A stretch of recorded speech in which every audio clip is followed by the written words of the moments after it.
नमो नमः. मी वॅस्ट्रो गायत्री जोशी. आज आपण या व्हिडिओत बघणार आहोत मकर संक्रांती फळ. कुठल्या गोष्टी मकर संक्रांतीला कराव्यात, कुठल्या गोष्टी मकर संक्रांतीला करू नयेत याची माहिती. सोबतच या दिवशी षडतीला एकादशी आली आहे.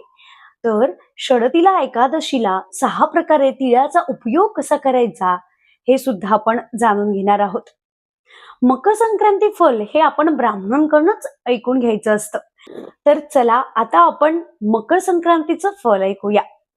संक्रांती पर्व काळात स्त्रियांनी करावयाची दाने: नवी भांडे, गाईला घास, अन्न, तिळपात्र, गूळ, तीळ, सोने, भूमी, गाय, वस्त्र, घोडा इत्यादी 14 जानेवारी 2026 बुधवारी दुपारी 3:06 पासून सूर्यास्तापर्यंत आहे.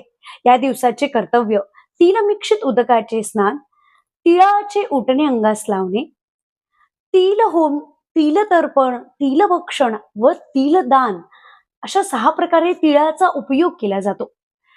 असं म्हणतात यामुळे सर्व पापांचा नाश होतो. शके 1947 पौष कृष्ण 11 बुधवार 14 जानेवारी 2026 रोजी दुपारी 3:06 वाजता सूर्य मकर राशीत प्रवेश करणार आहे. तो बालवकरणावर संक्रमण होत असल्याने उक्त असलेले वाहनादी प्रकार याप्रमाणे: वाहन वाघ असून उपवाहन घोडा आहे. पिवळे वस्त्र परिधान केलेले आहे. हातात गदा घेतलेली असून केशराचा टिळा लावलेला आहे व याने कुमारी असून बसलेली आहे. वासाकरिता जाई घेतलेली असून पायस भक्षण करीत आहे. सर्पजाती असून भूषणार्थ मोती धारण केले आहे. वार नाव व नक्षत्र नाव मंदाकिनी असून सामुदाय मुहूर्त 30 आहे. पूर्वेकडून पश्चिमेकडे जात आहे. वायव्य दिशेस पाहत आहे. संक्रांतीच्या पर्व काळात दात घासणे, कठोर बोलणे, वृक्ष गवत तोडणे, गाई म्हशीची धार काढणे व कामविषयक सेवन करू नयेत. एकादशी असली तरी आपण यावर्षी तिळगुळ खाऊ शकतो. मकर संक्रांती हा सण दरवर्षी 14 जानेवारीला साजरा केला जातो, जेव्हा सूर्यदेव धनु राशीतून मकर राशीत प्रवेश करतात. हा दिवस उत्तरायणाचा प्रारंभ मानला जातो आणि सूर्यदेवाचा महत्वाचा दिवस म्हणून ओळखला जातो. मकर संक्रांतीचा संपूर्ण भारतभर वेगवेगळ्या परंपरेने साजरा केला जात असतो, पण मुख्यतः हा सण सूर्यपूजन, दानधर्म यासाठी ओळखला जातो. सणाच्या दिवशी लोक सकाळी लवकर उठून स्नान करतात आणि सूर्यदेवाला अर्घ्य देतात. ही परंपरा फक्त धार्मिक कारणासाठी नाही, तर शरीराला ऊर्जा मिळावी आणि दिवस शुभ जावो यासाठीही केली जाते. मकर संक्रांतीच्या दिवशी लोक तीळ, गुळ, बाजरीची भाकरी, भाजी यांचा समावेश करतात. या मागचा अर्थ फक्त स्वादिष्ट खाण्यासाठी नाही, तर थंडीच्या काळात शरीराला उष्णता आणि पोषण मिळावं अशी परंपरा आहे.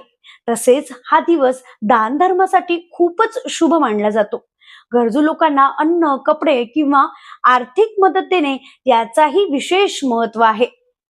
आता आपण जाणून घेऊया मकर संक्रांतीला कुठल्या गोष्टी करू नयेत. सण साजरा करताना काही गोष्टी टाळाव्या. या दिवशी राग, भांडण, कटू शब्द, अहंकार यापासून दूर राहणे आवश्यक आहे.